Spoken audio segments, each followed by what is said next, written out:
Hello students, welcome back. So इस बार फिर से सॉल्व करने वाले हैं एनडीए प्रीवियस ईयर के क्वेश्चन। ये क्वेश्चन आपका एनडीए 2024 में पूछा गया है। क्वेश्चन है the number of solutions of log x minus 1 to the base 4 is equal to log x minus 3 to the base 2 is, आपको ऑप्शन दिए हुए नंबर ऑफ सॉल्यूशन यहाँ पे पूछा जा रहा है ना। बच्चे अक्सर इसमें गलती करते हैं। देखो, सबसे पहली बात मैं आपको बता दूं, नंबर ऑफ सॉल्यूशन मतलब x का कितना वैल्यू हो सकता है इसमें, ठीक है। तो कैसे सॉल्व करोगे? सबसे पहले अगर हम यहां पे देख लें तो log आपका बेस में क्या है 4, तो 4 को आप 2 स्क्वायर लिख सकते हो, है ना। 2 स्क्वायर ये हो जाएगा x minus 1 is equal to log base में 2 है और ये x माइनस 3 हो जाएगा, ठीक है।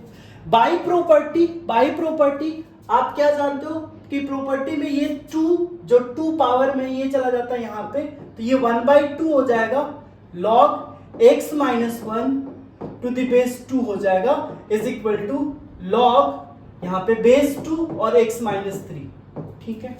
अब यहां से अगर क्रॉस मल्टीप्लाई करना चाहो तो क्रॉस मल्टीप्लाई कर सकते हो, तो log बेस में 2 x माइनस 1 और ये हो जाएगा 2 log x minus 3 to the base 2, ठीक है। इसके बाद आप क्या करोगे, तो इसके बाद जस्ट माइनस है कैलकुलेशन।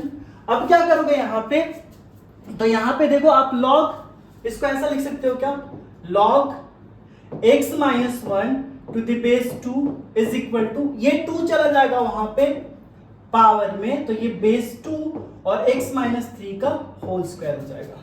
अब ये दोनों इक्वल है, बेस भी इक्वल है, तो ऑब्वियसली ये जो नंबर है ये भी इक्वल होगा। तो आप यहां से कह सकते हो कि x minus 1 is equal to x minus 3 का x minus 1 is equal to x minus 3 का होल स्क्वायर होगा क्या। अब अगर आप इसको सॉल्व करो तो x minus 1 is equal to ये हो जाएगा x square plus 9 minus 6x, that means x square minus 7x plus 10 हो जाएगा क्या, इज इक्वल टू 0, ठीक है ना। ये चीज क्लियर है। अब यहां से आप सॉल्व करोगे तो x square minus 5x minus 2x plus 10 equal to 0, that means x यहां से क्या मिलेगा, x minus 5 into x minus 2 equal to 0, यानी x का वैल्यू 2 एंड 5। एंड बच्चे यहां तक सॉल्व करते हैं कि 2 एंड 5 मिल गया, दैट मीन्स 2 सॉल्यूशन हो गया, जबकि आपका आंसर यहां पे गलत हो जाएगा। गलत क्यों होगा?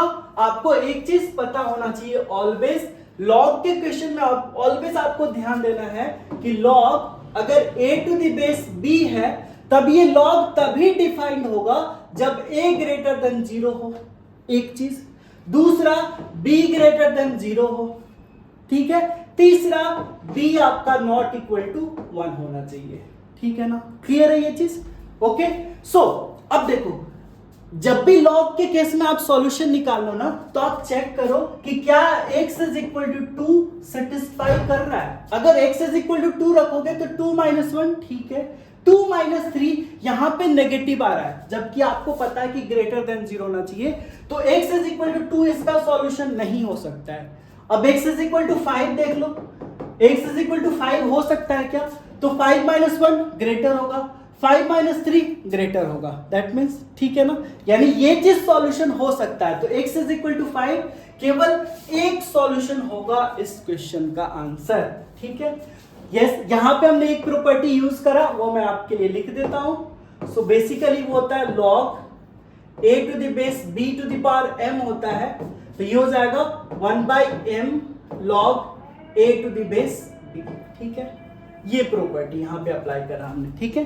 सो कभी भी लॉग के क्वेश्चन को आप सॉल्व करो तो ऑलवेज चेक करो कि क्या ये सेटिस्फाई कर रहा है। यानी यहां से क्या होना चाहिए था, x माइनस 3 ग्रेटर देन 0 और यहां से x माइनस 1 ग्रेटर देन 0, यानी x greater than 3 x greater than 1, यानी सॉल्यूशन इसका अगर दोनों को कंबाइन करें तो क्या आएगा, x ग्रेटर देन 3, यानी सॉल्यूशन इसका x ग्रेटर देन 3 वाला जो भी वैल्यू आ रहा है वही होगा, that is x is equal to 5। तो नंबर ऑफ सॉल्यूशन कितने हो जाएंगे, 1। आई होप कि आपको ये समझ में आ गया होगा, ठीक है। सो फिर मिलते हैं आपसे नेक्स्ट वीडियो में नेक्स्ट क्वेश्चन के साथ, तब तक टेक केयर, थैंक यू।